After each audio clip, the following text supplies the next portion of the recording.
Hello boys and girls, welcome to the weekly review. We got the big news. The next patch 10.2 is going to drop the week after BlizzCon, so for North America that's going to be November 7th, for Europe it's going to be November 8th. So that's something that we're looking forward to. There's still a lot of announcements to be made.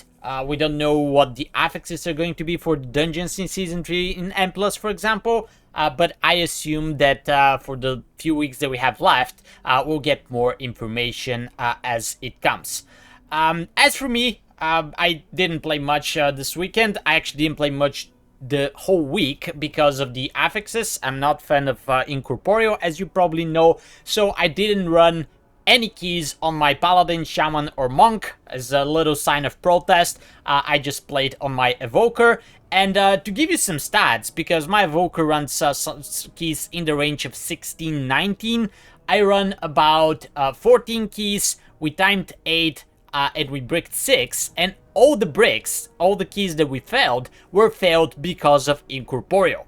And to even spice up the statistics a little bit more, because the failed keys usually do not go into Rider IO, you only see the finished keys there, I was actually 5 completed keys and 6 brick keys before today, when I actually managed to get a group, which was not really a bug. There were 4 people which were just missing a healer, and we managed to time 3 keys with them. So basically, the ratio that I'm getting is about 50% of time keys against 50% brick keys when you have Incorporeal. I don't know, is it the affix? Says it's not. Let's hope that we get some changes next week, and not next week, next patch, and Incorporeal and maybe Afflicted are not going to be there next patch. Speaking of Afflicted, this is what we get next week. We have Fortified, Afflicted, and Raging. Now, for Afflicted, definitely take the spell that you need to dispel the affix. So the magic itself does not work. You need a curse, poison, disease dispel, something that you have in that regard.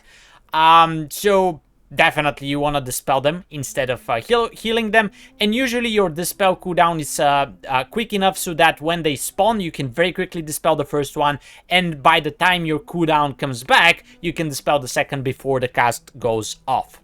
Now for Raging, I've mentioned this several times already. It's the affix that basically makes it so that you cannot crowd control the enemies when they drop below 30% health, which is very annoying for mobs that fixate you in Underoath, in Freehold, and all the other dungeons where you see that, Brackenhide Hollow. So keep that in mind. You won't be able to CC them unless you have a suit.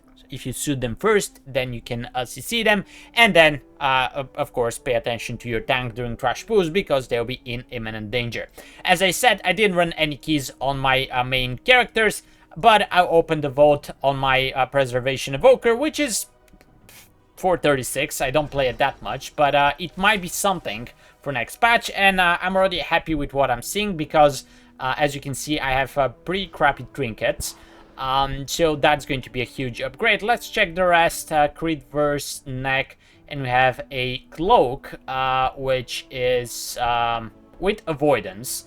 But I think I'll just go with the trinket because it's the biggest upgrade for me. So I guess one little thing to say is that I'm not entirely disappointed for the vote this week, although I didn't run any keys and I didn't get votes on my mains, but at least I get to use that trinket for the few weeks left on my Evoker. Alright, so that's it for this weekly review. Expect more news and more releases on Wowhat as we near BlizzCon and of course the release of patch 10.2, and I'll try to make some videos to keep you up to date on the channel on YouTube. Until then, take care and happy keying.